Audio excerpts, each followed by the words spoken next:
好，好，好，哎，大家好，大家好。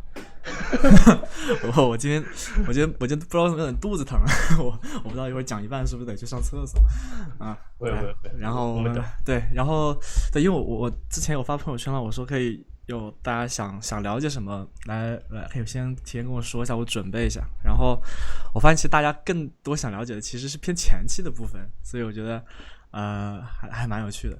那个，所以我一会儿会分享一些，就是对，就是从构思上啊，从接到 brief 上啊，然后这些一些这种心得吧，但是相对来说会相 OK，对虚一点吧，不知道会不会？对，一会儿讲讲看，讲讲看。就是虚的好，就是虚的。对，就是虚的。对，然后这边要看个片，还是看一下片子吧。然后啊，看片子 OK。我直接看看这个的吧，看大档，看我的那个 bug fix 了的档。bug fix 的。对，哎，你在播了吗？这个？对。哎，等一下，他现在你能听到声音吗？能听到声音吗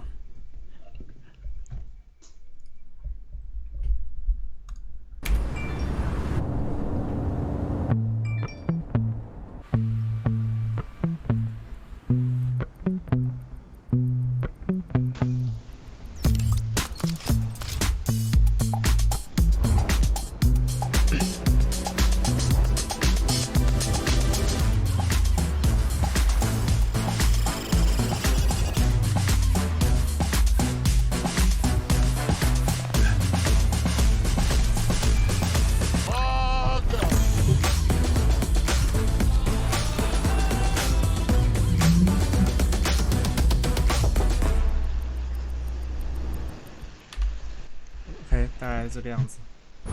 哎，看得到吧？他们那个声音什么的。他们应该看不到，我才刚哎，来。哎呦，哎呦，你来了。好好好。就，哎，不好意思，大家，我睡过头了。没有没有，你就只是差了1分钟而已，其实。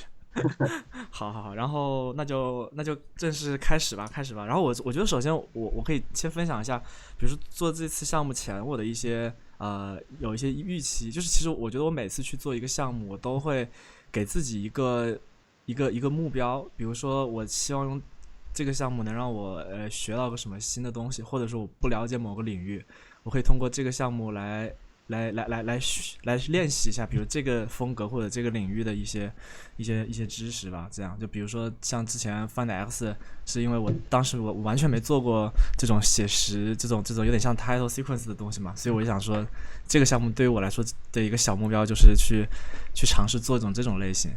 然后像像 Write 这支呢，其实就是说其实是想尝试一次非常相对大规模的合作吧，就会把很多好朋友一起叫上，然后去看能不能做一个相对于量级大一点的影片这样。然后像那次爱酷呢，就是说当时就想是尝试做一次策划，去做一个联合创作，然后觉得可能也能就是看看这种体验是什么感觉。所以每次我会有一个目标去做，这样的话相对来说你进展的话会有点动力，就不会觉得好像只是做了个案子就这种感觉。然后这次这个 Reno 其实也就像刚小陈说的，就是我想试试，因为我其实之前之前谁是 Yambo 还是跟我说，他说哎呀当时我问 Yambo 说，哎你觉得这个 Write 这支片子怎么样？他说还不错啊。然后我说就是就是他说挺好的，但是呢他还是喜欢我做的那种比较偏动感的那种类型，所以我会觉得好像也是去年都做的东西都是没什么太多动态的部分了，所以想说今年再回到比较动态的这种影片上来，但是又觉得因为之前这种风格比较偏这种 R 风格的这种比较简单的这种设计景致啊，就是已经不知道该做什么了嘛，所以就是想试试能不能说把一个很写实的一种感觉，就好像这个场景看起来又是真实的，但是它又能产生一些很奇怪的变化，把动态的东西放进去，可能会又有一些意思。对，这就是这次的初衷。然后另一方面呢，我有一个目标，就是说我能预料到这次这个项目虽然它不会说很复杂，但是其实工作量不小。但是以往我工作上是没有太好的流程的，比如说每次就会浪费很多时间在去找那些材质啊，或者说去调这种就是很乱，整个流程很乱。所以说我就想说通过这个项目，我能不能让我的工作流变得更规范一点？同时在这个过程中间，我就不停的去反思，比如说哪些地方是可以优化的，可以效率更高的。然后就是更留意这件事情，就是希望能让效率变高一点，因为特别像这种 solo 项目，相对来说需要更高效的一个集中力吧，才比较才比较可能去完成这个事情。所以说，我就相当于会首先给你们先分享一下我在这个流程上，这个项目给我得到的一些启发。上麦打断一下，你按了那个录屏没？我没按。我现在看一下，我现在看一下，好 ，OK， 然后对，所以我觉得可能先从工作流上去讲一下，就是其实我会感觉就是说，其实在整个项目任何一个这种 CG 项目里，我认为其实最头疼和花的时间最多的都是资产准备的部分。实际上，比如说你动态，其实动态一般2到3天就做完了，然后你的资产就可能要准备2周，就是其实。因为我说的动态不是说真的要把所有东西都做完那种质量，而是说可能你就是几个 cube 啊，就是把摄像机动画调好，节奏把这个大感觉对，把大纲做好，其实是这种感觉。对，就是动画其实我觉得不是最费时间，但是你比如材质的调整，比如说这些场景里如果有很多小的物体，包括你对于比如说建筑风格的一些这种储备，就是这些东西它是很费时间的。所以我会觉得主要在流程优化上，就是要把模型跟材质这2件事情看能不能提高一些效率，我觉得可能就能加大你工作的这个流畅度跟这个效率吧。然后我这边的话，就是首先给大家就是分享一下我找了好久，然后发现一个还不错的一个资产管理软件我尝试用它去来优化我的这个创作过程。这个软件叫这个 Connector。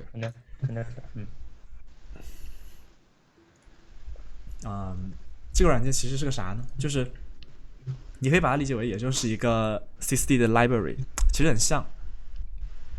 但是它的好处是它速度很快，就是它对于这种图片的反应是很快的。然后另一个好处是，你可以把你常用的一些资产放进来，而不会像你在资源管理器里面，比如说我要找一个我的那个素材库，我得要点我的名字，我的 station 然后我的 tool， 然后我的 C4D， 然后 texture， 然后就是需要很复杂的一个流程。这相当于这个来讲的话，我就相当于是把我的 C4D 的整个文件夹拖进来了。然后呢，它就可以相当于它可以直接很快的去显示就是文件夹里的内容。以及它会给你做分类，比如说你这个文件夹里什么样的格式，它会给你筛选出来。这样的话，你在预览的时候会很快，这是一个比较好的点。然后还有就是说，它可以跳跃文件夹层级，去完整性的去预览。比如说，其实你看这个 Polygon 这个文件夹，这个 Polygon 这个文件夹是我那个是我 HDR 里面的。其实它这个文件夹 Polygon， 你知道你下载出来的东西它都是一个打包的文件夹，所以说你如果每次去看一个图，你都得点进去，然后再点进去，其实是一件非常慢的事情。但是实际上你看我把它导入到我这个里面以后，它就给你平铺开了，你就能知道说你所有的 HDR 长什么样子，然后是你看这是 8K 的 3K 的，你就只用把它直接拖进去就好了，所以是相对是方便很多的。对，然后还有一个好处是它跟 C4D 的兼容性很好，它有专门为 C4D 去写它的插件，嵌入插件，所以说你再去导入，比如说你看我把 C4D 打开啊，你下这个插件是吧？那个插件是它自动安装的，比如说你在这个tool 里面，它就会有一个叫做它是安装在这个我不知道它是安装在哪里的，它好像是这里安装了一个，然后它自动的在你的 C4D 里也安装了一个东西，然后它就可以比较快去比如说我这边建个材质啊，我把这个先选掉，随便一个什么材质就空的好了，就这样吧。然后我这个就是一个屏幕有点不好操作，比如说我要加一个 texture， 随便一个什么 texture 进来。好，就这个，对，它就不需要你去有，你看，它就其实跟你直接拖进来是一个感觉，跟你，对，你就很快。然后同时呢，还有一块是说，就是模型库这块，比如说你会下一些模型包，对吧？或者买一些模型包，比如说 Hard Surface 的这种一堆这种小零件，特别是这种特别多小零件的，它的好处是它是支持 OBJ 预览以及 FBX 预览的。所以说特别是像这种它本身就是 OBJ 的话，它就变成一个就是很方便你预览的东西。比如说对，比如说你要是想看它的细节呢，你双击它还是一个支持 3D 的3D 预览的。对，所以其实很方便，而且你把这种东西就是拖进来，它也是直接可以拖的。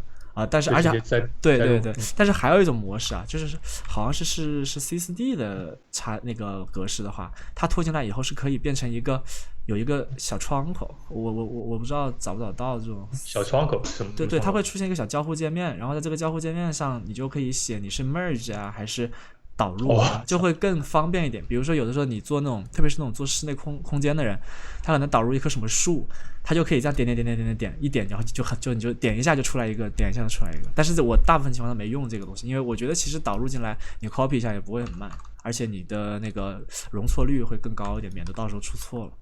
好，反正这个软件我觉得挺好的，大家可以试一试啊。包括它有很有效的那种滤镜功能，对，比如说你看这个 car。我当时有做一个这种这个库，就是说我去做了几辆那种低模的车，因为我觉得可能会需要这低模的车嘛。但是你看现在就很乱嘛，因为它相当于是把所有的文件夹里的信息全显示出来了但是这里呢，你可以看到这边有一个就是 C4D， 就相当于说你可以去滤掉只有3D 的那个就是只有 C4D 格式的文件，这样的话你就能很清楚的知道你的文件在哪里。你就可以拖进来，我试一下这个拖进来是不是就有这个效果？你看没？那它就会出来一个界面，你可以直接 merge， 就或者说有一些很多什么选项，对，我就不演示了，反正就是这样。但是它就会稍微卡一点。你那个低模的车你是怎么做的？是根据高模做的吗？没有，就是直接就是没有，这网上都是网上资源了。有的时候这个低模的车就是相当于是它会给一个已经比较低的嘛，然后我只是把它上好 Octane 材质，然后再把一些不要的东西删掉，然后优化一下，就相对来说会就好直接可以用了吧，我就不会那么麻烦。比如说你看我给你看我做的大概的感觉，比如说一个这个巴士，这个巴士就是后来你看就是这样的嘛，然后它就很快很小，这个整个文件很小，但是其实你乍一看你觉得哇还挺真的，那这就是炫的。我靠，这个感觉对啊，还蛮真的是吧？就是对啊，就是一个这样。那你用了一共多少个车啊？在那个片子里没用多少个，因为我发现就是因为我显存太少了，我后来就是发现，就比如说我一定要看这个东西，你看这个东西，然后如果说它太大了就不行，所以我最后只用了大概4-5辆车吧，然后包括材质都是共通的，因为我发现材质复制它也会增加这个显存。对，这个一会儿对一会儿我会在那个优化的时候讲，只是现在只给大家介绍这个 connector， 免费的，有兴趣可以下一下，然后再讲别的，然后再看看讲什么了啊。然后第二个就是关于材质的部分，就材质的部分我也是希望说能有一个库，然后每个那个库上面呢，我当时的理想状态说就是我有一个那种材质球的库我不需要每次都要把每一个材质连半天，然后才能开始调，而是它本身就已经是连好的，然后你还能很好的预览，它大概长什么样子，就是一个这样的库嘛。然后后来我也试了一些办法，比如说就是在这个 library 里面不是可以把材质存进去嘛？但我后来我觉得其实就不是很好用，所以后来我就发现直接用 Octane 内置的这个 OpenLiveDB，其实还不错，就是它其实相当于会把你的材质球存成一个它那个 Octane 自己的文件，你用这个 Live DB 的话，那就是它加载是从你本地加载嘛？就是你对，本地加载。从本地加载。哦，那 OK。因为我之前用的时候，它好像它有一个叫 Live 两 DB，要个个叫 Local DB，虽然它的 Local 大 DB 名叫 Live DB，对。然后 Local DB 的话，就是你就可以把，比如说你之前收集的也好，或者你自己做的也好，就直接存进来。所以现在就基本上就是说我发现这个材质，我觉得还挺有用的。我就会把它先存进来，比如说像 ground 啊，或者那种 plastic 里面一些材质，我就直接存的。但是这里面材质都相对是基本材质，就是它不是很复杂的那种。然后我会把我做的比较特殊的材质就存在根目录，就这些材质都是有一些特别奇怪的功能的。比如说这个材质就是专门给物体上加水滴用的，然后这个材质是专门这个材质专门给那个物体加那种灰的，它只会在下半边加灰。然后还有几个比较方便的那种mix 材质什么的，就是相对是方便一点吧，就是可能会快一点。对，就是我，然后我就用这种方法的话呢，其实也挺加快效率的。我可以演示一下，比如说我要调个材质，我就可能去看一下，对吧？比如说这个 metal，我觉得这个材质还不错。其实你要屌的话，你可以直接从这里这样拖进来，但是我觉得这样有点太有的时候会不成功，所以我有时候你也可以直接按 download。对，你这个材质的话，那双击会出现一个，比如说材质球，就是材质的那个编辑窗口吗？还是没有，它这边对必须得放进来，好像这样双击没用。现在有问题就是因为它这个好像就是它能看得很明显，就是能在这个 local DB 能就是看得很明显嘛，这个材质。现在它就是个小球，对吧？对，它就是看了一个球，就相当于你得要熟悉。就是我其实不太建议，比如说你是下了一个什么网上别人的材质库，然后就开始用。其实那样的话，你对你每一个材质球你是不熟悉的，你还得每次去试。就是我比较建议的是你自己做一个，就是你自己慢慢积累一个。这样的话，你每一个材质球你都有印象它是干什么的，你就很熟悉它。明白，是对啊。然后比如说你就这样拖上去呢，它就是个铁的，那就成这样了嘛。它就它比较快嘛，但是它这个因为投射方式不对。改一改就好，改一改就好，对，就这么一个意思嘛。意思你看，就是相对是方便很多的，因为你看它会把基本的这些给你连好，对吧？然后你就只需要去调一些细的东西就好了，就省去了你去连节点的时间。这个就也是简单讲讲，我觉得挺好用的。我现在就主要是用它来管理材质吧。再看一下啊。然后就是对，然后就是关于灵感收集的一个工具吧。这个其实你在你的那个教程里你也讲了，对吧？这个 Pure Ref， 这个软件真的是太屌了，我觉得神奇。就是那个韩国歌，在那个被看到的。对。就比如说其实怎么我当时没存？我本来都整理好了。对，这个地方我我觉得它最好的点就在于它的这个整理功能，我觉得就很方便。对，它自动它帮你可以排列好。对，然后你再弄大一点，就是你就比较好去整理你这些这个关节键这叫什么关键帧？其实关键帧这些就是你可以网上自己看一下了，就基本上我就用这 Ctrl Alt 加上下左右，然后 Ctrl P。它就可以帮你去做这种很规则的排布，就很方便了。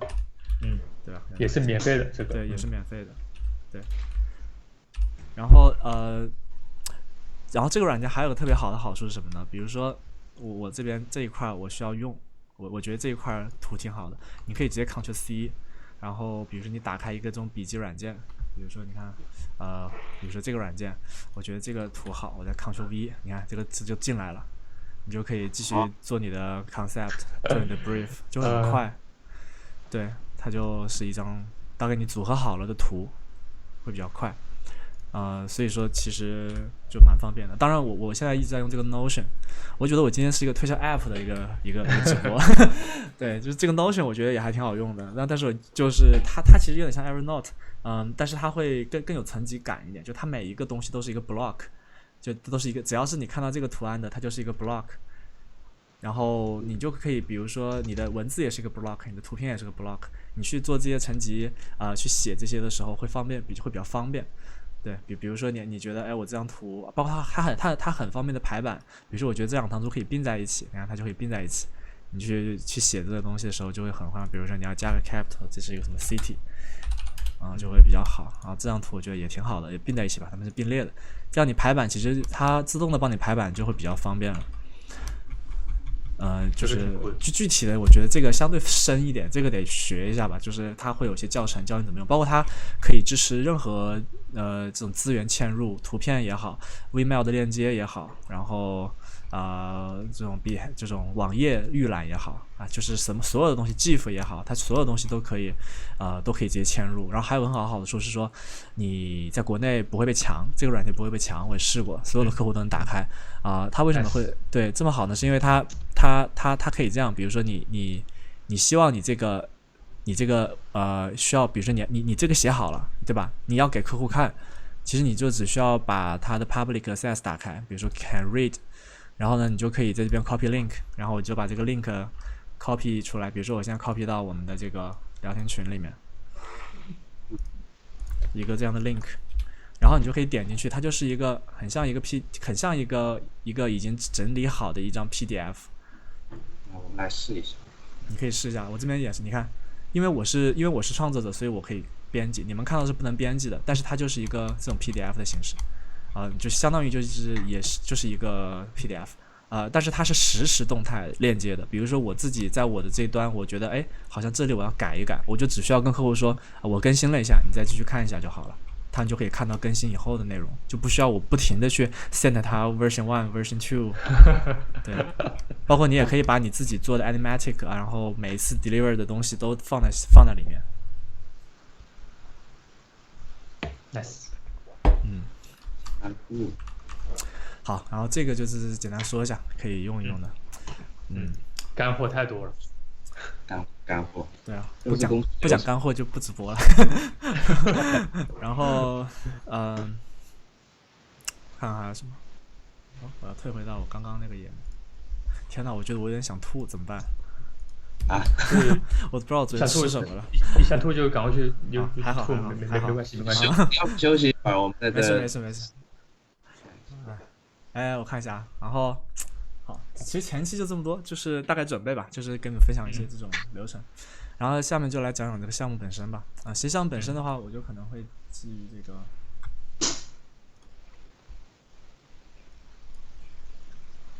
就你说的这个灵感这些。对，我会先讲一个大的东西，就是比如说我有一个项目，客户有 brief 说这个项目要开始了，我就会建一个这个文件档，就是这个项目的文件档。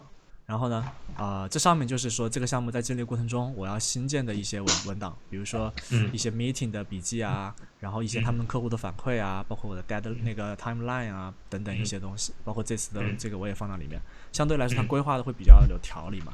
然后它的根目录我一般就是说我会只是很随意的去记载一些东西，因为其实这样一般项目有来的话，大部分情况下我就相当于我就会要开始构思了，但是这个构思其实并没有上升到你一定要坐在电脑前开始想问题的时候，所以说这段时间我就可能是开始去留意一些能给我灵感的东西。比如说我看到这张图，这张图有点意思啊，我觉得如果你把这里面的这石头换成楼，看起来好像很屌，然后就会有这种想法，我就会先把它记着，就是说这个是一个我觉得有趣的一个灵感，就是很随意的记在根目录。包括这个我觉得这个森林挺有意思的，感觉它可以流动啊，就是这种曲线要是能流动起来也挺好玩的。然后包括这个楼是一个很著名的一个建筑师建造的嘛，我觉得这种楼体的变形，你看其实我一想看到这个图就有一点开始去往我现在的这个方向走了，但是当时其实想的只是说把一些这种写实的大景能不能动态化然后包括你看会这边有写说这种小人，因为他们这回不是主打这个 zoom 嘛，我在想说是不是要加一点小人啊，然后其实你看后面全都没有出现啊，这些只是就是在那里空想，在那想然后发散时对，很发散，对，去想很多这种奇怪的元素，包括是不是要加入一些例子，包括我还想说是不是要把一个很微观的场景放到一个很宏观的场景里面，就好像一开始这是山脉啊，突然来了一个大轮子走压过去，发现原来这其实只是水里的一个水潭子，就是一些很夸张的变化吧。因为我是觉得可能当然我其实还蛮想要往这个方向走，但是能力不足，我不知道做不出来，所以就后来没走这条路啊，对吧？下次再试试这样。然后对，反正你会看到有很多 reference 也好啊，这些很散的东西啊，这就是我就不停的丰富，对，然后丰富到一定节点了以后，我会总结一下，就是有突然把我觉得能用的和一些可能的场景结合一下，然后会大概就能慢慢梳理清楚。比如说我提炼一个关键词，就是什么小圆珠啊、水滴啊、玻璃啊，留下就是那个水滴的感觉，因为我觉得这个水滴其实是蛮有怎么讲呢？就莫名其妙的特别想用，就是这种可能当时洗澡的时候看到那个雾吧，然后就一开始我会想的是说那个关于那个，因为它那个产品它是背面是有点雾状的嘛，我当时那么想的，但我后来又觉得，水滴不是跟它那个水滴屏又有点像，它这回就是说它水滴屏消失了，它是全屏嘛，后来我觉得水滴用在这也不错，反正就是特别想用水滴，我也不知道为什么，就很多时候你其实觉得这个为什么要用这个创意呢？是因为就是想用，就是觉得好像这个排队，对，就是那些创意在排队，你知道吗？然后排到这一次啊，这个创意就该用了，这种感觉，就是它可能就是莫名其妙的，就是有点执念吧。我觉得很多时候没有太多理由的。然后包括城市全景，我是想要用的。然后包括当时还想说要不要做一个夜景，跟白天的变化。后来跟客户沟通，他们不希望有夜晚那种很阴暗的东西，所以就是也没有去做。然后雾气啊，然后包括我想有一个室内的这种 desk 的一个这种工作室的感觉，因为我觉得就是因为他们是主打的是创作，就是他们这是主打的是说希望就是关于创作者，希望他这个产品是有一种活力的艺术家式的那种感觉。然后我当时我也挺逗的，我不是也一直在看那个手机，我说这个手机怎么讲才有趣啊，然后就一直拿着手机看。后来我觉得其实我在观察手机的这个过程就很像。就其实就是创作本身嘛，然后它其实也是蛮好玩的一个过程，其实就跟手机特写，对吧？然后突然脑海里出来一些想象力，然后出来一些很奇怪的画面，然后又一会儿是手机特写，很像。其实我这个体验就很像我们做的这个片子，所以我有想说，是不是可以把我们做片子的体验做成这个片子？我后来我本来还当时想的特别夸张，我想说，最后做出来的结果就是我这个片子，然后我在片子结尾播的是我这个片子的开头，然后还有一个渲染那个噔的声音，就是很具体。但是后来他们一聊说不行，你这太个人化了，就是有点太对，就有点没有这个，就是对于品牌这么大一个东西来讲，你这个就太个人化了。然后我觉得 OK， 你不要弄那么细了。但我觉得如果真这么做的话，应该会蛮有趣的，就是这样，或者行业内会觉得呀好有共鸣啊，就是对不对？回头我偷偷做一个对，然后其实就是在这个过程中就是乱想，然后你慢慢能找到一些感觉的东西吧，然后感觉完了以后就要做一个正式提案，正式提案会相对正式一点吧，你就会提了一些这种有的没的词，包括客户那边的词，包括我想的词，关键词。对，就是比如说它其实是他们那个摄像头的机构嘛，然后包括他们的颜色是他们主打的，然后圆润的感觉。然后品牌啊、颜色啊，然后包括它的那个摄像头那个三摄这个就是变焦，对，所以说其实我这回整个的项目的关键词就是创造力变焦和超长时，基本上最后片子呈现的也是这个东西，就是我用了很多很夸张的那种变焦的镜头啊。然后整个片子是以创造力为基调的嘛，然后会有一些超乎寻常的表现，基本上就是这个方式了。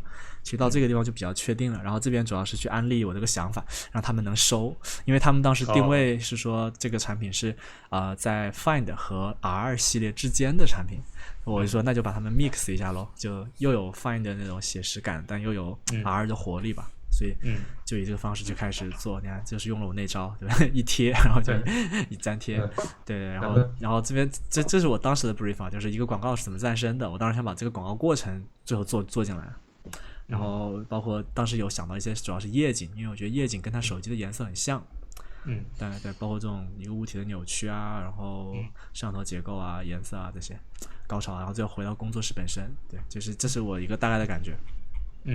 对，然后我们就经过了几轮的这个沟通以后呢，他们就是我就砍掉了几个东西，一个是我不会有野外场景了，就是我们还是焦聚在城市里，因为就是它的定位是都市青年嘛，就是相对来说就也相对会专注一点，就城市本身，然后就是不要夜景，还是比白天为主对，然后具体的内容嘛就不会太限制了，就还是我相当于开始着手做动态了。然后，那你整个这个构思你花了多长时间？就是包括与客户这种确定这些东西，还包括你前面收集这些想法，就整个这些前期的，你一般花多长时间？一般1周多吧，1周多的样子。对。对。但是比如说像大部分品牌啊，就是他会很早给我一些信息，比如说我们要做片子了，他就像是随便说一句话这种，但是我就会相当于这个事就会装进我脑子嘛，我就会开始留意，慢慢我就会想说大概能猜他要做什么，然后我再想想我最近想做什么。对，然后比如说我最近就是想做一个写实感的 motion， 我就是在他没有清楚他要什么的时候，我就有这种目的了已经，所以我就会一直把他往这方面扯，最后让他们就是能买我这个东西。然后对，然后这个创意基本上到这里大家都达成共识了，达成共识了以后，就下一步我就直接开始做动态了，因为我不太喜欢去设计什么了，先开始做设计，去做那种痛调的这种东西，因为我觉得我需要的是结构很清楚，然后结构清楚了，你就相当于地基就打好了，你就得往上面去加盖房子就好了。所以说我就开始做动态，然后动态的话我就我看一下。那你这次也是剪的 mod 吗？还是直接做动态了？没有 mod， 这种片子一般不做 mod， 我做 mod 一般都是合作的片子，因为合作片子你需要让大家知道怎么回事嘛。这种自己做的片子就那个动态已经在脑子里了，对，有就不用做 mod 的那种模糊的已经在脑子里了。对。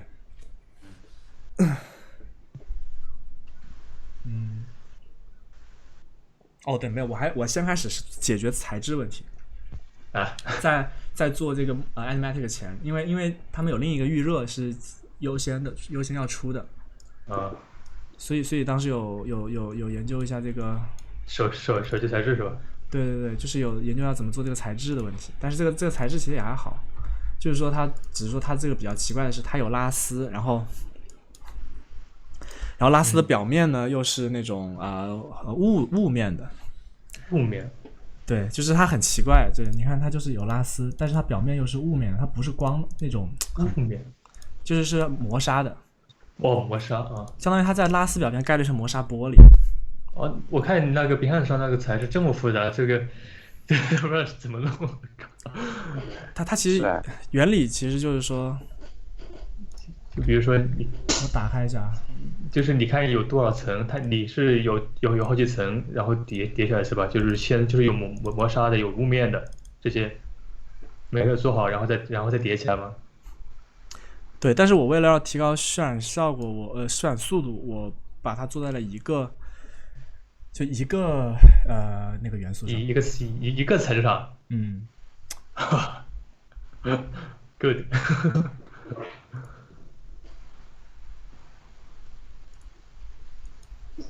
看了不是这个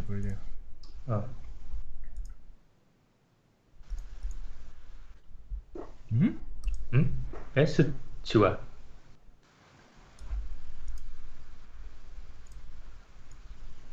你看这就是 bug，你双击一下就好。它没有刷新那个玩意儿，对，那个预览图是吧？对，等一下，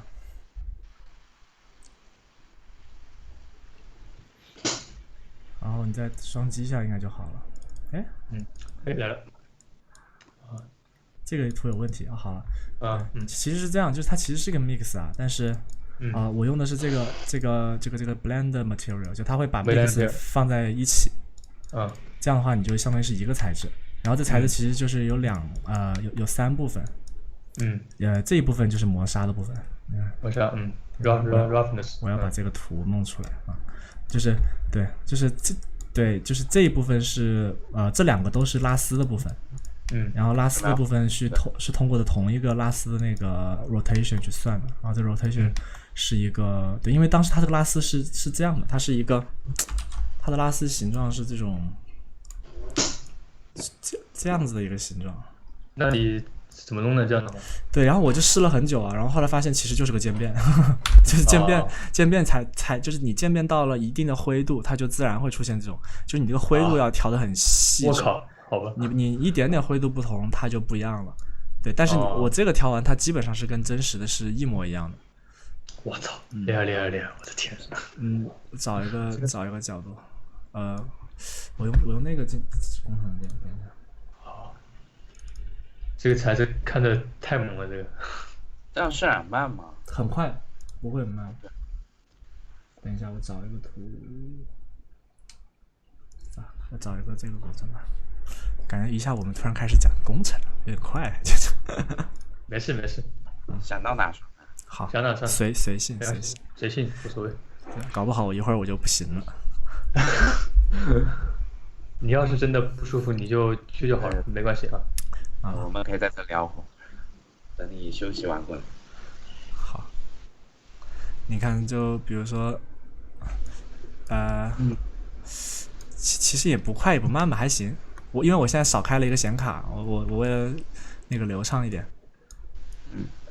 你看它这个，就是它的中间的过渡啊，你看，就是它其实是这样的。但是你看，如果我把这个，耶，这是啥情况啊？哦，要重新刷新一下。哎，Open 它不会自动更新吗？稍微肯定有时候不会。你看这个又调得更复杂一点，因为这个又是具体镜头具体分析了，对，就没有，其实也没有很复杂。比如说这个东西它就是干嘛的呢？就是只是一个因为这个材质我加了一点脏，我这边还偷偷的在这些产品上看出来啊，对，他没看出来。但是我是希望他，就是因为我觉得产品也需要真实，就是我不能让这个产品看起来还是打棚光那种，在一个真实环境里打棚光看起来就太假了。所以这次我全部基本上用的都是自然光线，包括拉丝也不是用的那种面光，全部都是真正的点光形成的拉丝。然后这样的话它就比较真实嘛，包括还加了一点这种脏脏的东东西。这个脏脏的没有看出来。对，其实你是能看出来的，你看这个片子，对，你看这个片子是能看出来的。我给你看一下这片子啊，比如说你看这边都有一点点灰。这样看到没？有一点点，然后像比如说你看这个地方，你看不到？这里倒没有一点。你看这个地方肯定就是像是有一点指纹的感觉的，就它不然它不会反射的时候会有一些变化，但是很微妙了，因为也不能太明显，太明显人家说这个产品怎么这么脏啊，吸灰啊，对，只是说有一点点吧，我自己心理上觉得好像会好一点，但是其实也还好啊。OK， 然后这个然后这边就是一个拉丝嘛，然后两个拉丝去控制不同的这个就是强度，这样，对，就等下我把它调到这里就可能好看一点。是从那个就这边就可以调它这个锐度，比如说你要它更锐一点，那它就变成一根线了，看到没？你要让它不要这么锐，就柔和一点，然后这两个去融一融，它就会好一点。是两个，我的是用渐变控制这个 anisotropic。对，然后因为不一样，你看这个就是控制 rotation 的，比如说我调伽马，一调就不一样了，比如调一点，你看所有的就变了。我操！因为它就是基于不同的灰度，你看它就是完全不一样的一种，对，一种感觉。对，但是我没用过这个。对，但是最好就是当时去跟那个最接近的就是这样子的状态。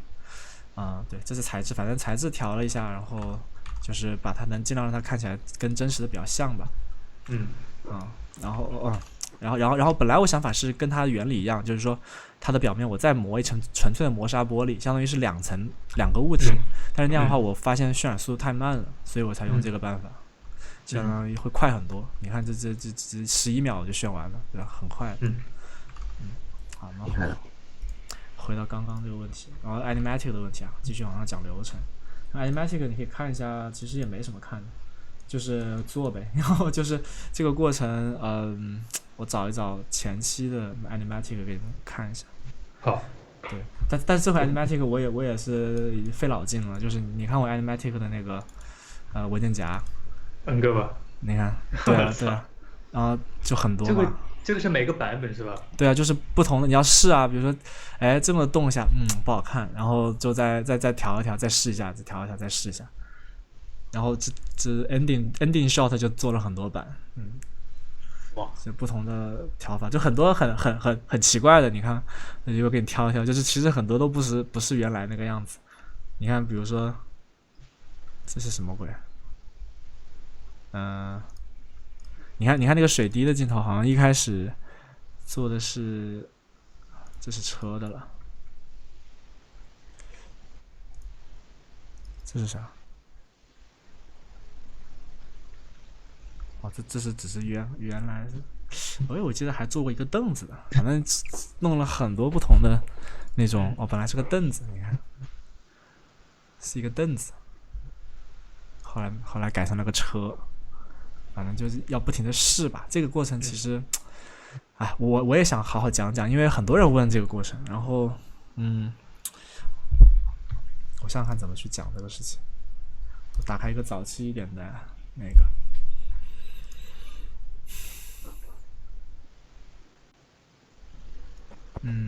对，你看，比如说一开始，其实我有想说前面是那种，我当时想的感觉是说，前面应该是有点像那种比较缓的，让你感觉好像这又是一个偏那种 title 的感觉的那种慢慢的东西，然后突然神经病动了一下，然后你觉得，哎，怎么情况变了？然后带来一些心理上的变化。但你看，也有些像这些镜头都是之前拿别的片子弄的嘛，然后这边这个也是偏的。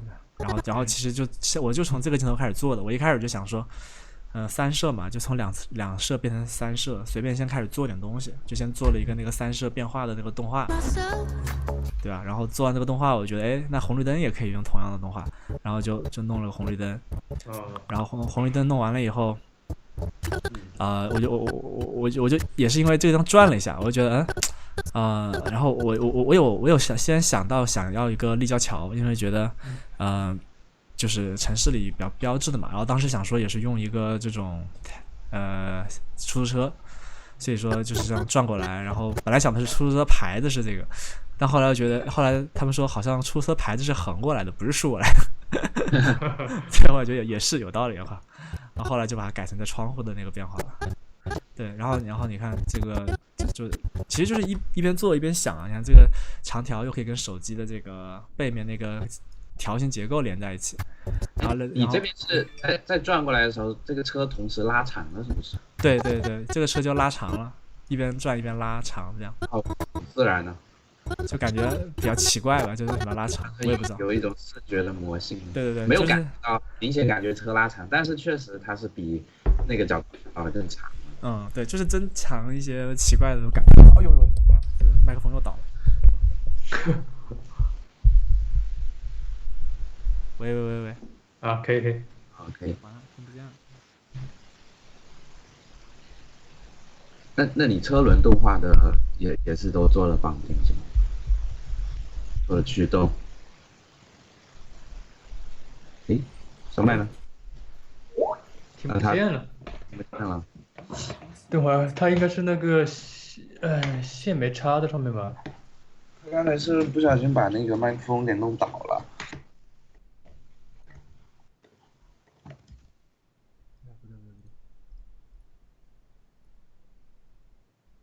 哎，这怎么回事？可以了。这怎么回事 Hello。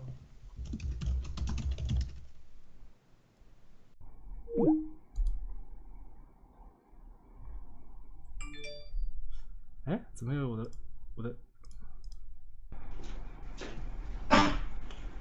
喂 ，Hello， 完蛋了，在搞什么？他听不见了我。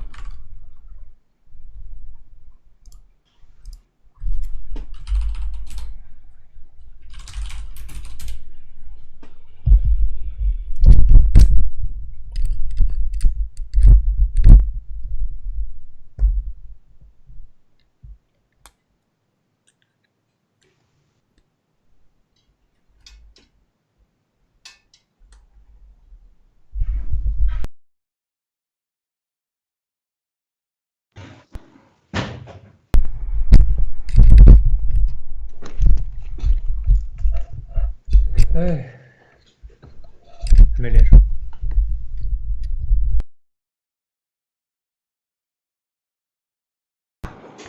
Hello。哎，我的麦为什么掉了以后就听不到声音了呀？我现在把麦拔了就听得到了。那个麦克风，然后，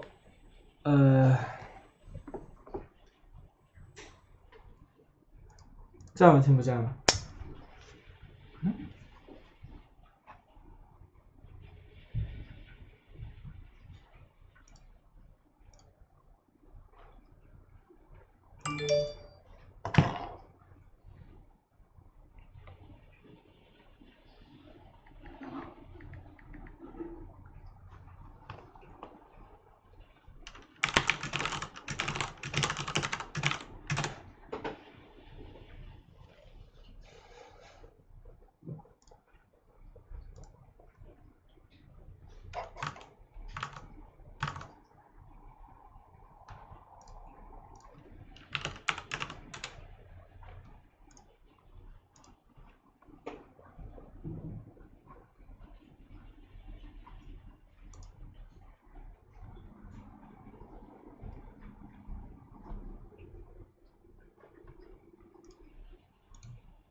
啊，我知道了，操，什么鬼？我怎么那个刚刚那个声音没打开，太蠢了。好，来继续。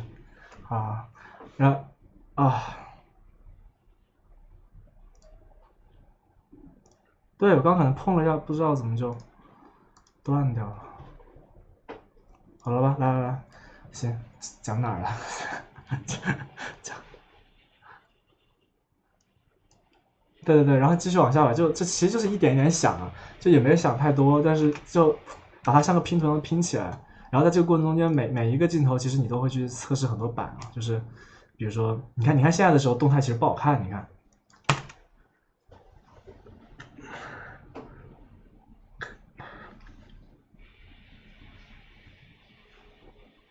看就感觉好像有一点像没使上力，对不对？就你看这一版就会觉得好像所有的动作都畏畏缩缩的，所以说就你觉得这有问题，那我是不是要更有张力一点的这个镜头运动啊，或者更那个速度应该要微调一下，然后就去调这样。谁说？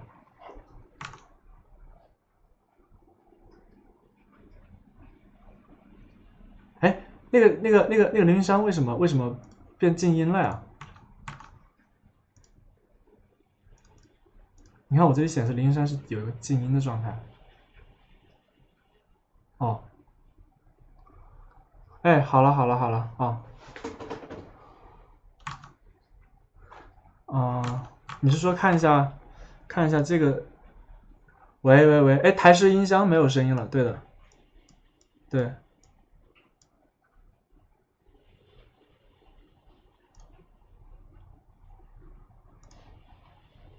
嗯，然后呢？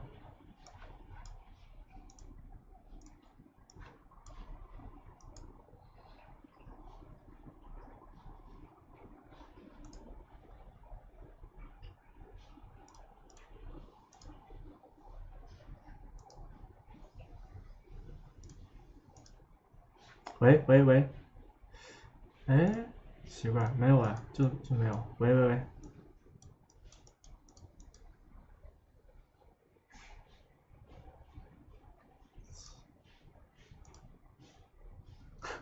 每次都要出些奇怪的问题。对啊，我的麦克风没有问题啊。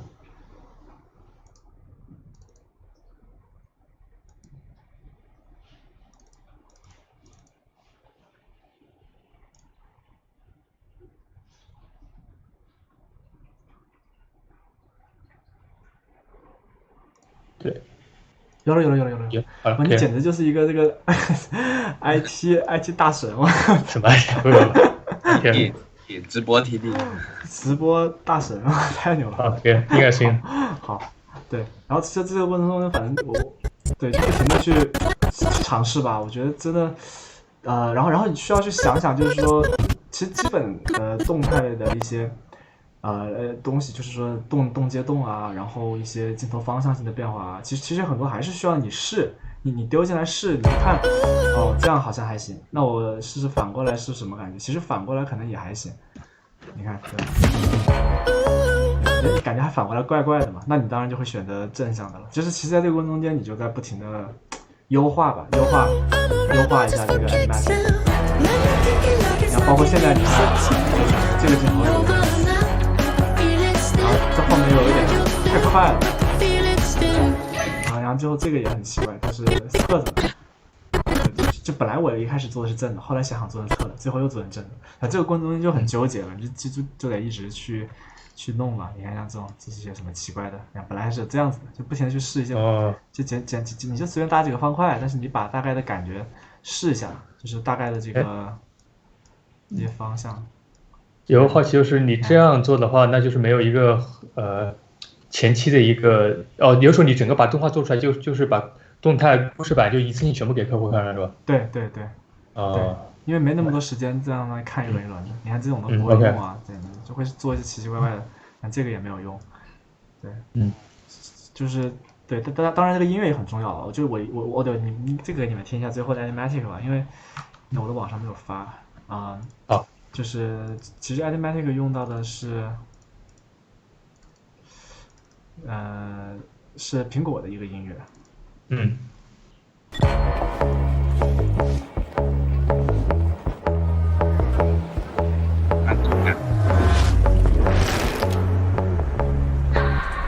Can keep my hands on myself. Think I'll dust them off, put them back up on the shelf. Kiss my little baby girl is in need. Am I coming out of left? Ooh, I'm a rebel just for kicks now. Let me take it like it's 1986 now. Got me over now. Feel it still. Know I had your feel. Feel it still. 这个 Animatic 这个音乐好像比最后配的要好哎。希望这个没有看到我们的直播。然后对，然后对啊，其实我本来理想中会偏这种感觉一点。对，这次音乐其实确实也是沟通很久，做了好多版，做了10几版，但是我靠，对，但我觉得这个他人特别好，就是 Mate， 他就是他们主理人嘛。对，一直改，只是说我发现就是他会有他的一些习惯性的风格在里面，但我觉得其实最后也不错吧，可能比如说，对，我看他那天还给我发一个那个邮件呢，说他偷偷说你看你这个片子是我现在 Instagram 上点赞最多的，我看一下，都是他们的功劳啊。他说都是他们的功劳，是吗？没有，他只是说很开心这样，然后看下面就很多人评论音乐 amazing awesome， 对，其实也还不错，对，只是说他就是不是我以往习惯的那种很强的动感的那种感觉吧，对啊，我不吐槽音乐了啊，我继续，然后animatic 这块。这个东西真的不知道怎么讲了，因为你现在是一步步试出来的，就是对，就是一步试出来的。因为你之前就积累了很多经验，才能这样，就比较好一步步试出来。就是比如说有人没有做过，就是很复杂的，我觉得还是先把一个大的东西给弄出来，然后再评论。也行，对，就如果说你要特别理性的做项目啊，不要像我这么做。就我这么做项目，其实就有一点就是只是顺着做，就是比如说如果是合作项目也好，或者说比较大型的项目也好，还是先打框架，然后再慢慢细化。对，就是顺着做，其实不是特别好的习惯，就只是说这种类型我会这么做。可以啊，就看每个人也做法不一样。对，然后你要找音乐很重要，你首先要有个很好的音乐。其实我这个音乐也是剪出来的，原本也不是这样。然后还有另外有另一个音乐，这个音乐是就是又偏更诙谐一点。这个是那个日本歌，用的那个音乐吧？对。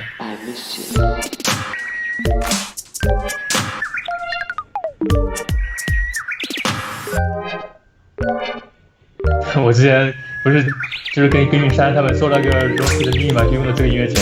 哦，这个音乐就是结构挺好的，对，大概这个意思。然后就是音乐很重要，然后有了音乐以后，就是你现在得有标准，你需要有一个标准，说达到什么样是你满意的，你必须得有一个标准，就是你才有这种说到底是要再继续改还是不改。其实这个整个过程中间，比如说你看我 Animation 做完，我当时觉得好像也还不错了，就这样吧。然后但是其实在后面就开始去做一些其他的步骤的时候，还是在改动画，还是会有很多的变化，跟最后的成片也不太一样，对吧？所以就是你需要一直有一个这种要去推翻它呀，然后看能更好的这种想法吧，然后就去试，就不要想象好像这个镜头就是往上翻会比往下翻好，但是必须得做出来看一看，你才知道到底好不好看看也不行，你把它丢进来，丢到影片里面看，你才能感觉出来，就是到底哪一个就更好。对，然后对我觉得 Animatic 就讲这么多，就是动画的部分，还有动画本身的部分，我看看有什么要讲的，就是说他们有人说这种动画怎么调，镜头动感这么好，就怎么调？其实我其实之前有一次分享有讲过，我当时发现了一个很奇怪的办法嘛，就是调动画不要去调这个杆子，尽量去调关键。后来我一直用的是你这个办法，我觉得讲。其实我也一直在用这个办法，很快啊。这样的话，你看曲线永远都不会出 bug， 对吧？所以我觉得是挺好的方法。对，然后要是没有人没看过的话，可以看一下。之前是哪一期？应该是第一期吧，应该是第一期的时候。第一期，对。是第一次你直播，应该是第3期还是第4期？对，第三期，这是我直播的第一次。对，就大部分也是用的这个办法，比如说，因为这样的话，比如说你觉得这个点，你看现在是很快，过来，然后你希望它更快一点，就只需要这么移一下，它就会就更快了。但是你又不能，你只移一个也不行，所以有时候你需要这样，你需要把有跟它是相关联的，比如说你看这个动画，它主要是通过position 和这两个东西吧，假设这3个这4个好像这都有关。你看你把这几个东西，你可以把它这边这个 alter 这个一下，这样它就相对而言好调一点，就一起去调，它就不会出问题。这是什么？没用过 auto， 它是顺的，看到没？你就不会出现刚刚那个问题。你不知道这个，这个可以讲一讲，就是说因为你去调很多动画的时候，比如说你看我现在这4个属性是完全不一样的，对不对？你如果你如果直接调的话，你就 reset， 就是乱七八糟的，你就得一个一个调这个调一下，然后这个调一下，对不对？哎呦，还是不顺这个再调一下，这就很慢啊。然后那你要先搞清楚你的这些比如说你的这个 rotation 和 position 是作用了什么东西，你很清楚的话，你就把它一起选了以后，就有个 auto relative， 它就会把它调到一个这个亮度里去。你看这样的话呢，你就只需要去这样去选，你看你就他们所有的东西都是同步的，你就不会出现那个问题。然后你看你这样调，你看就算是这么奇怪的动画，看起来也不会很不顺。就是说它就相对会好一点，永远都是顺的，它不会中间。对，就也是说减少你做的工作量嘛，因为动画这东西本来不应该花太多时间，我觉得就是把感觉做出来就好了，然后再细修一下，对吧？就是所以这些技巧，我还有什么技巧？我想想，好像没有，还有一些技巧，就比如我一般不会用这个界面去打关键帧，就太慢了。比如说如果我给你建个方块然后我比如我要调它的这个 position， 我会在这里先点一下，然后我就把这个界面调出来，对吧？然后我就直接这边按看就拉曲线，对，直接拉，这样会比较好。直接去修，你看就这样就停下来了。然后你要让这边加一点这种什么，对吧？有点这种感觉，这太多了，反正就是这个意思啊，就是说，就是对这种时候你可能会用一下，但是，对，就很快吧，就我觉得调这个会比调那个快，包括还有一个功能，就是说，比如你不要这个点，然后你也想要那种效果呢，就是这边有一个把这个关掉，它就可以突破它的这个绝对上限嘛，你就可以这样，它就直接也可以出现一个那种比较好的效果。对，就是这几个工具也挺常用的。然后比如说你发现你把这个关键帧调的巨乱了，调的那种，有的人喜欢这样搞一些这种这什么鬼，然后搞得很乱，就是感觉不好看了，你就可以把它全选一下，然后把这样勾上，然后它就会顺起来了。顺起来以后把基本点拿掉，然后再调，就是修关键字会快一点。我靠，手速快，手速快，就是这么东西啊。然后动画还有什么要讲的吗？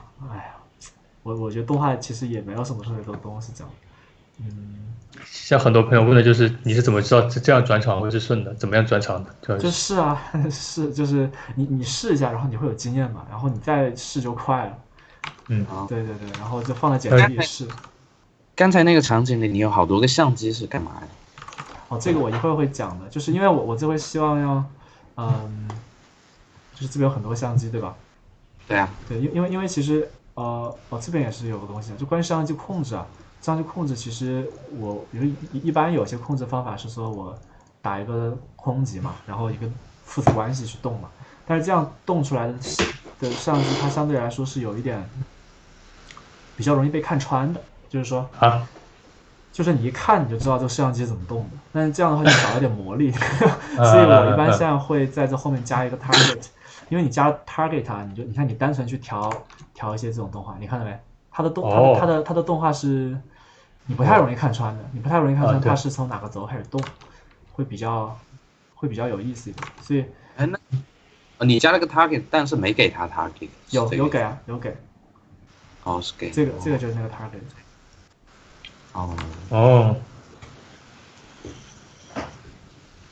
这，然后你最后还用了个 move。然后最后面是干嘛的呢？这个是微调用的。这样子啊。比如说你现在，等一下，我觉得我有点不舒服，等一下。没事。先去休息。它是这么多摄像机啊！我的天。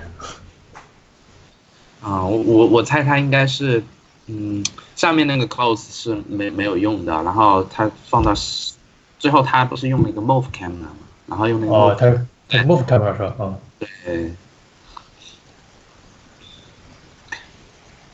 他先把最基础的相机动态先做出来，然后再这一份放到子集，然后再做微调。但是那个 close 的话是2个景别吗？可能是2个选项吧，他最后选了一个 close。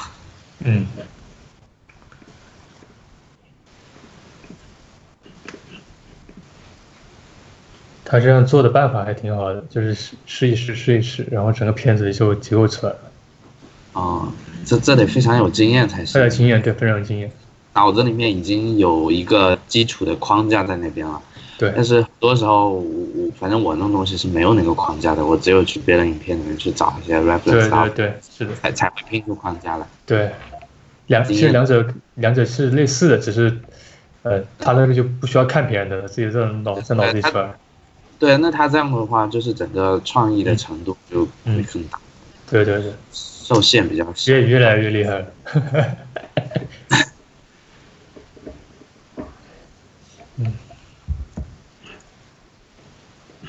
麻烦大家等一会儿，烧麦他不太舒服。我看看有什么问题，我先看一下，可以。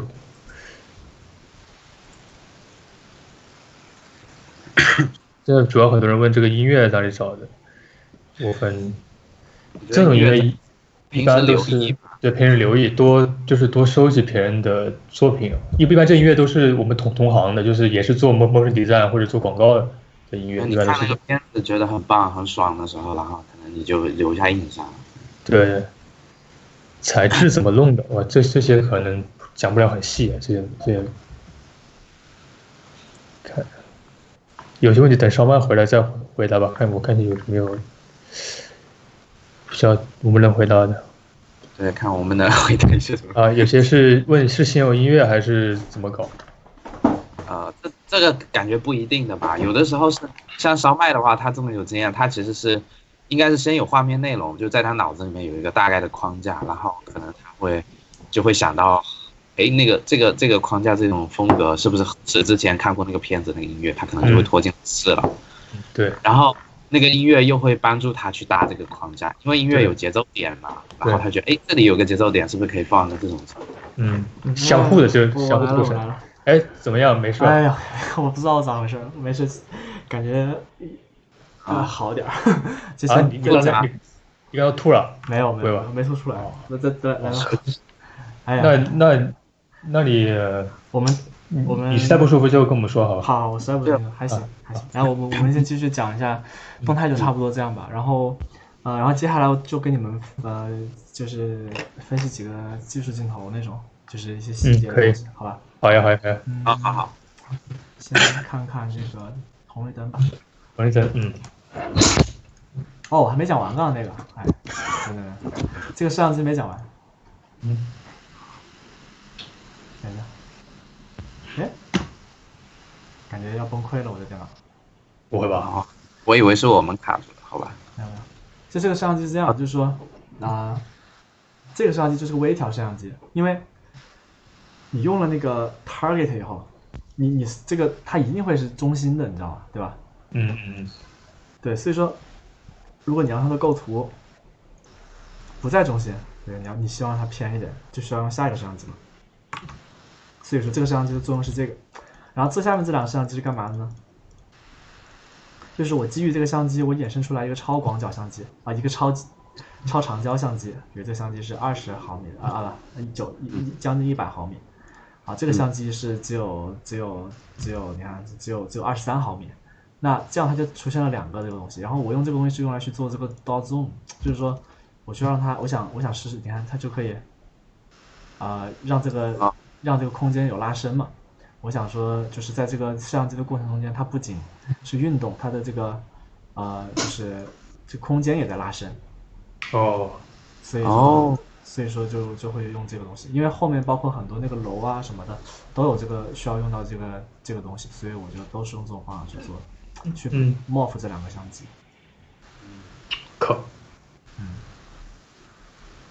然后那个对，这个就这样。好。然后这个其实用的是还是一个很不是很懂的技术，就是只是还是之前有讲过的，其实。找这个吧，就它其实就是你记得我当时做 R11的时候，其实是用的一个类似的东西，就是包括那种布尔就是线段布尔最后我没用线段布尔，最后我用的是 Connect 也差不多。Connect， 对，其实差不多意思，就是说，其实我现在我这所有的这些动画，其实就是基于这三个这三个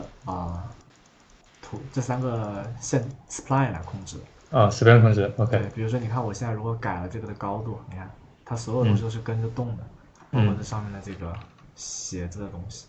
对，所以其实就是说，通过这 spline 去影响整个这个结构，就有点像建模，只是你建模是程序化的。比如说，你会把它的这个 spline， 这个 instance 就是一个 spline 嘛，就 spline 加进来，然后你加一个厚度，它就会形成一个这个东西。这个样子就你要把它调成这样，它就。聪明。对吧？对啊，然后。上面包括这个大的物体，其实就是这个东西。大的物体其实靠这个控制。这个就是直接挤出了。然后布尔的意思是说，因为我想中间有这两个坑，这两个环，所以说我就用这个东西去切了一下它。我靠，好吧。所以但是看起来就是也还好，看不太出来 bug。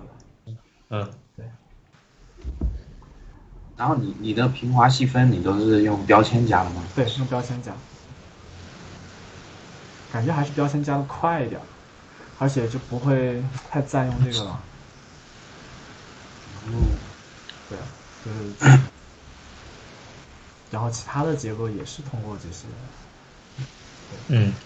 都是程序化的。对，比如这个生长就是用的这个 Postmorph 嘛。Postmorph，对。然后 Postmorph 其实我后来觉得它很有用，就是它其实是可以组合用的。比如说，它不仅里面包含 position，包含 point， 它也可以包含 position， 它可以包含子集。就可能比如说你如果说你这个动画设计上不需要每一个部件都要细调，比如说我那个最后那个很程式折叠那个东西，因为它其实就是一个点到点的动画嘛。如果我每一个物件都去调它，就调死了。所以说我就相当于全部都靠 POSMOP 去做，就相当于我在它的2个状态把所有子集的所有位置、所有形变、所有什么全部都做好，做2个版本，它就可以去做这个 POSMOP。哦，它直接 move 过去了。对，不需要你去手 K 这样，这太累了。酷。对，然后红绿灯其实就是，就其实蛮简单的这样。哎，你红绿灯里面那个就是灯罩子那个上面的结构是怎么上去的？灯罩的结构，就你那个红绿灯不是灯从里面打到外面的话，那个打到那个玻璃灯罩上面会有那个4方格格的一些细节。哦，我直接加材质。哦，那材质是吧 ？OK。对，你看啊，你是有2层是吧？外面还罩了一个玻璃罩是吧？对，外面罩了一个玻璃罩，因为我发现它外面的玻璃是，然后这边还做了个小绑定，去，我把第3个果冻打起来。好像看不太清，怎么感觉有点不对了，有点。这个效果跟你身边不太对了，好像。我看看最终的文件，因为这个可能丢了材质什么，因为是我复制过来的。那个 CD 它复制材质它能直接继承就好了，每次它都好像是丢。总之它不是那个默认文件夹的就没了，好烦呀。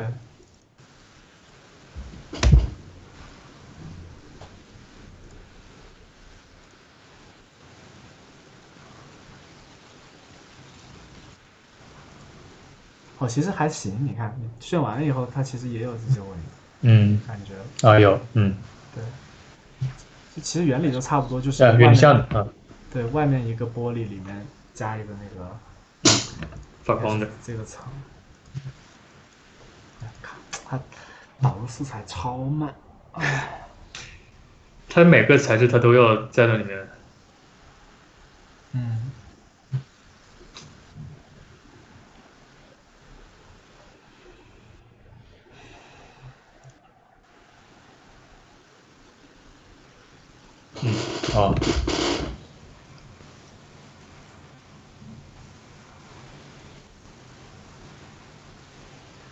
大概是这样吧。应该是。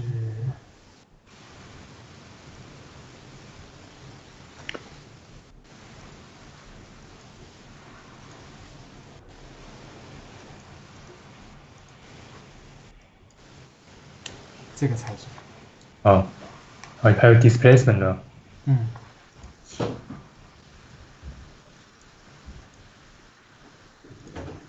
就是你上了一个这样的网格的，是吧？对。OK。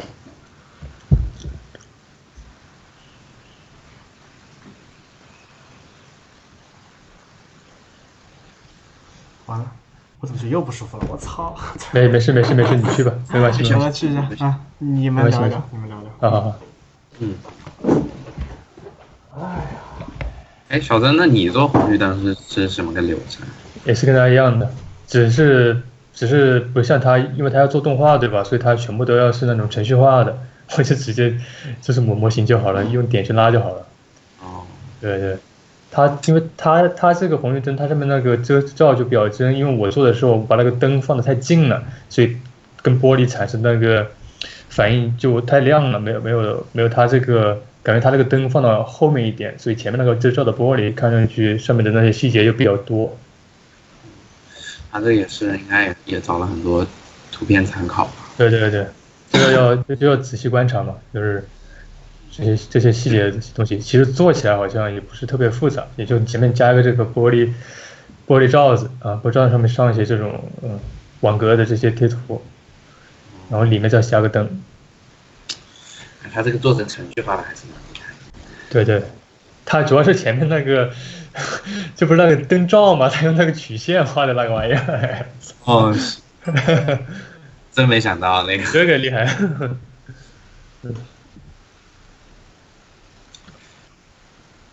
背后那些楼就是一些资产是吗？他说他是自己建的，应该是，因为他这些资产好像没见到这样的资产，他应该是自己搭的。哦，搭楼也很简单的，应该就用那个 cube。不过你得把这个楼的比例尺搭好，比如说这个窗户的大小，还有这个整个的大小比例要是对的，不然做出来就会不真实。他自己搭的应该就是优化的会比较好。对对对，你看左边嘛，左边它那个楼的这些线都特别少。是，他应该是做了一层，然后哒往上复制的。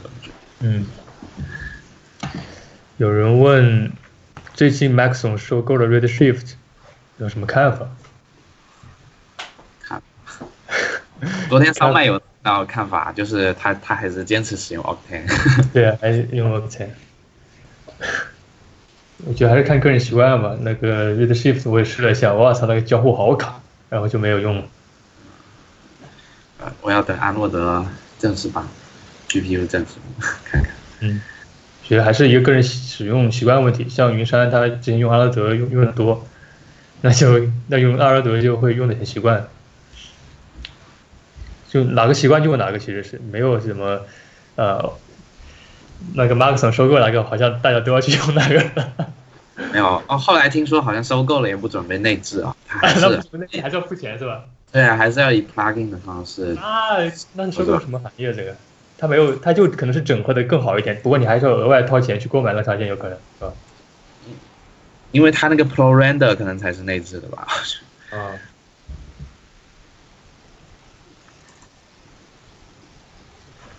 看一下什么问题，我们能回答。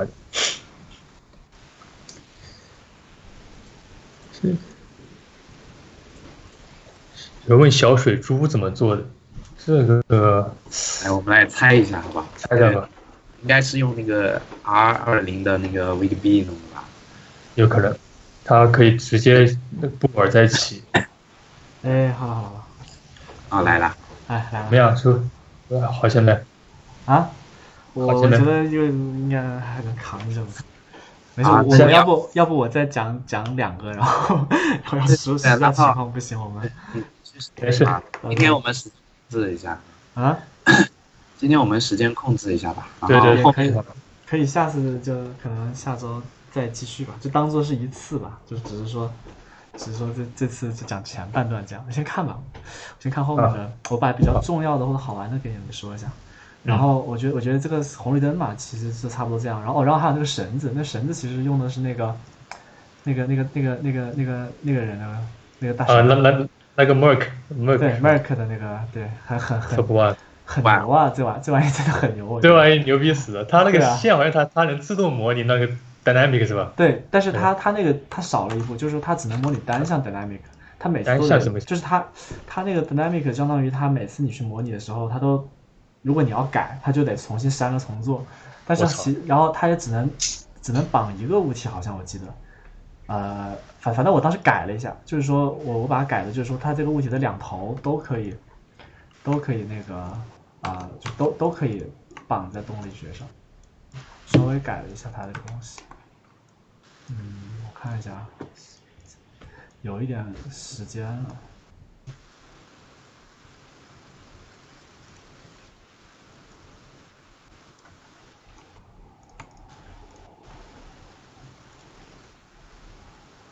它是不是有一个什么选项可以show那个 cube 啊？不知道哎，我只用了一下，也没怎么用。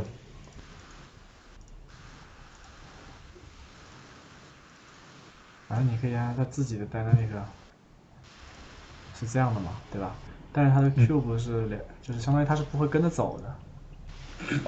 所以说我后来把它，因为我要做动画，所以说我就把它改了一下，把这个 spline 然后。这物体挑出来了 ，C 掉了，然后，它这些点好多啊。然后就把它的这个头选中，然后你给它加一个那个皮带。然后就绑那个上面了是吧？对，这个好多教程都有类似的。加个皮带，然后把这个玩意绑上去。它最好是内置一个这样的功能。对，其实我觉得它应该内置就好了，因为。对，不影响这个。没有绑上去。但是其实这个知道，对，对，我知道，大概这个意思。然后，OK，做这个神，但是真的很方便，真的很方便，神奇。然后我再讲一下那个楼吧。楼好。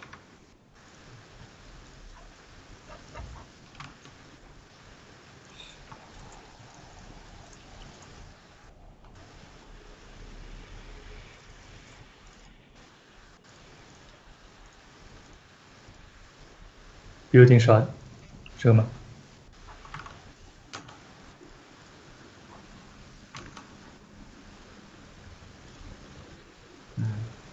我靠，好酷啊！这个怎么扭成这样？这怎么弄的？等一下，他应该还在导那个材质。导材质。这个就是你刚刚说的那个姿态变形做的吗？这个不是姿态变形，我这个用的是那个摄像机扭曲。其实这个玩法很好玩，对，我觉得就是这很像是自己做雕塑，一会儿给你看。摄像机扭曲。这摄像机怎么在视图里就能看到这种扭曲？怎么弄？这怎么弄？我先把 CT 关掉。或者我直接把我的 main object， 你看这，等，有东西没选。它这个 solo 要全部选中才会出来，不然它只选出一层。其实你看也不慢，看到没？很快的。然后这是我认为最神奇的一个东西，就是其实就是用这个工具，这个叫 camera deformer。这个是 220新的东西吗？很早就有了。很早就有了。对，这个隐藏是吗？没有啊，就在这，没有人去注意它。我靠！对，牛逼了啊！然后它是一个完全跨越了各种复杂什么点线面那种计算的一个神奇的工具。就是说我不知道它啥原理啊，但是它很快。就比如说它的原理是啥呢？我要给你重新演示一下啊。哇塞！我把它 deform 就这样没了，对吧？没了。然后呢，你指定一个摄像机，比如说在这个摄像机吧。好，然后在这个摄像机上呢，你选中它，指定这个摄像机，你就会发现呢，它就是一堆点。然后你拿一个画笔，这样，你就把它弄成 smell。它可以扭曲啊！我靠！你就这样弄它一下，好，然后变这样了，对吧？然后你再回来看看你自己的摄像机，那这个楼就成这样。然后你在动这个摄像机的时候，比如说你往上抬，那它就开始动了。哇，知道吧？就是天哪！而且速度非常快，非常快，神了！它会无视掉你所有的结构，所有里面的乱七八糟的这些什么子集啊什么什么的，它就是一个神速的软件就这样。我操，太牛了吧！这太牛了！这没感觉没人用过，对吧？对啊，居然还是个老工具呢。对，很老的一个工具。对，也是之前看那个大神，他好像有出过一个 GIF， 然后讲了一下这个玩意。但是他只是在一个几个单物体上做，然后就是想试它是不是可以做复杂的物体，发现也没问题。对，然后你就变成了你就是个画画的一个过程，你就需要去自己去画一画，觉得怎么好看怎么画这样。就假设你这个楼旁边还有楼的话，那你这样画的话，旁边的楼也会影响。因为我把它加在了这个楼里面，相当于这个效果器在这个楼里面。它是个 deformer 它是 deformer。对啊，它是 deformer。会有一大片楼的话，你都丢进去都会受影响。对，比如我要这样模糊一下，就不会看起来太怪。好，这个太强了，这如果用 App 得卡爆了，我觉得。对，就是这么个东西。然后还有个好玩的，就是说。就是我用到了一种比较特殊的，就是因为我这个楼里面其实是有细节的，你仔细看，就是它每个窗户里面，因为我之前也试过说，我就直接贴在表面，就看起来非常假嘛，对吧？对，就是你会觉得这个楼是假的，比如说你看我，你要说有那个三维的感觉是吧？在内部感觉是吧？对，你看我把那个先关了，我把这个关了，然后你看它里面是有一些这个，但是这个也是之前看一个教学。还有讲，我觉得哇，也是很神奇的功能。你这个怎么做的？学。其实就是一个这个材质，我先把它单独拎出来给你看。我每次还真的在里面做了结构。一个算的，对啊，这一搞死了个都真的太慢了，就也搞死了。好，我把其他的都关掉。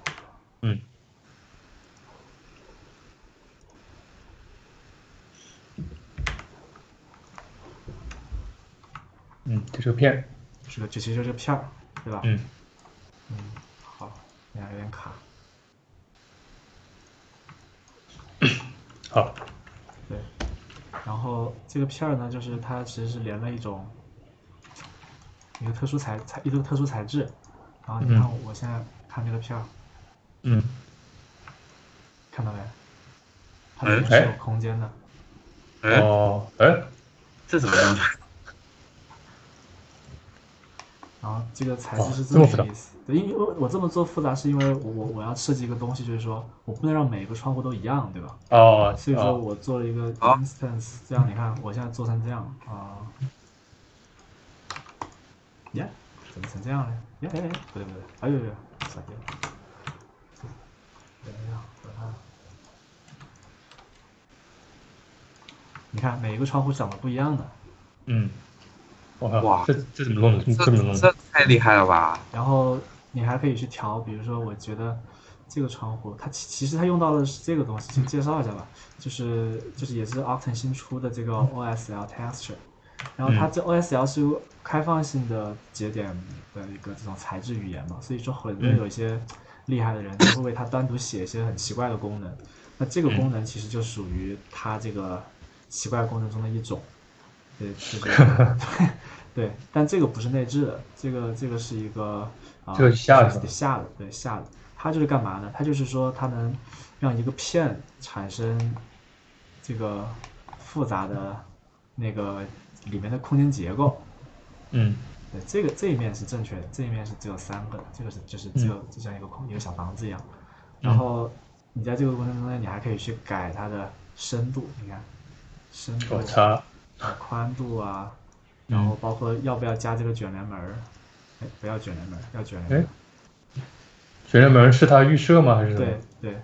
哦。那它其实用到的是它导入的是一种很特殊的 Cube Maps 一个 map， 对。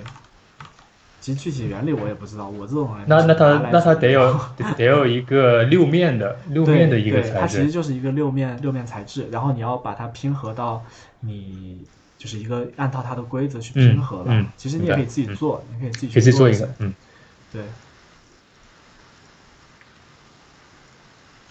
你看就是这个，六面。对，它就是你看这一面是天花板，这是应该是侧面、正面地板，这是卷帘门和窗口上的乱七八糟，就是它有这几个空间可以给你去选，那你就可以去设计到底是什么样子。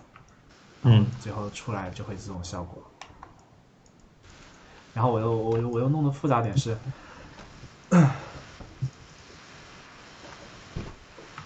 就是我加了一些方式去控制它的这个亮度啊，这些包括色温。因为每一个房间不一样嘛，其实是需要不一样的。就是通过这个 random color 去控制。然后你比如这样调了，最后很多会很黑。你看，可能大部分都变黑了。OK。对，就是一些这种。太酷了，马上搞一个。可以玩一玩，挺好玩的。是。然后你就可以用它这种方法去组建你的楼。对，然后但是它的问题是说，它就是个片儿，它就只能是个片儿。对，就是所以说你就需要让你的每个窗户应用它，而且它们窗户之间的关系。不是独立的，需要是 instance 的关系，所以说可能大部分情况你是用这个cloner 去做，比如说把它附着在一个 object 的身上。那你是怎么让这个克隆出现这么多种不同的呢？你只克隆了一个这个？没有啊，我这边有好几种不同的片啊，这每一个都是一个片。然后它克隆会识别是吧？对啊，就是克隆它其实就是 index 嘛，然后你用这个 random color 它就可以分配这个 index。把这些分给不同的。OK。对，大概就是这个意思。然后，对，其实我觉得这个镜头主要比较有趣的就是这2个东西吧。可以。对，其他的就也还好。模型是你自己搭的是吧？对，这个模型是因为我想让它跟手机相似一点，嗯，然后就搭了一下。因为自己搭比较好，是你好控制这些窗户，你用别人的模型你很难去控制这些窗户。然后这个就讲这吧。OK， 好。好，其实现在应该是提问时间了，你可以，是吗？如果你不舒服的话，可以行，就直接。其实比较有趣的，差不多了。下次再一起说一下，下周或怎么说，好吧？好吧。好嘞，那先这样。好，那先这样呗。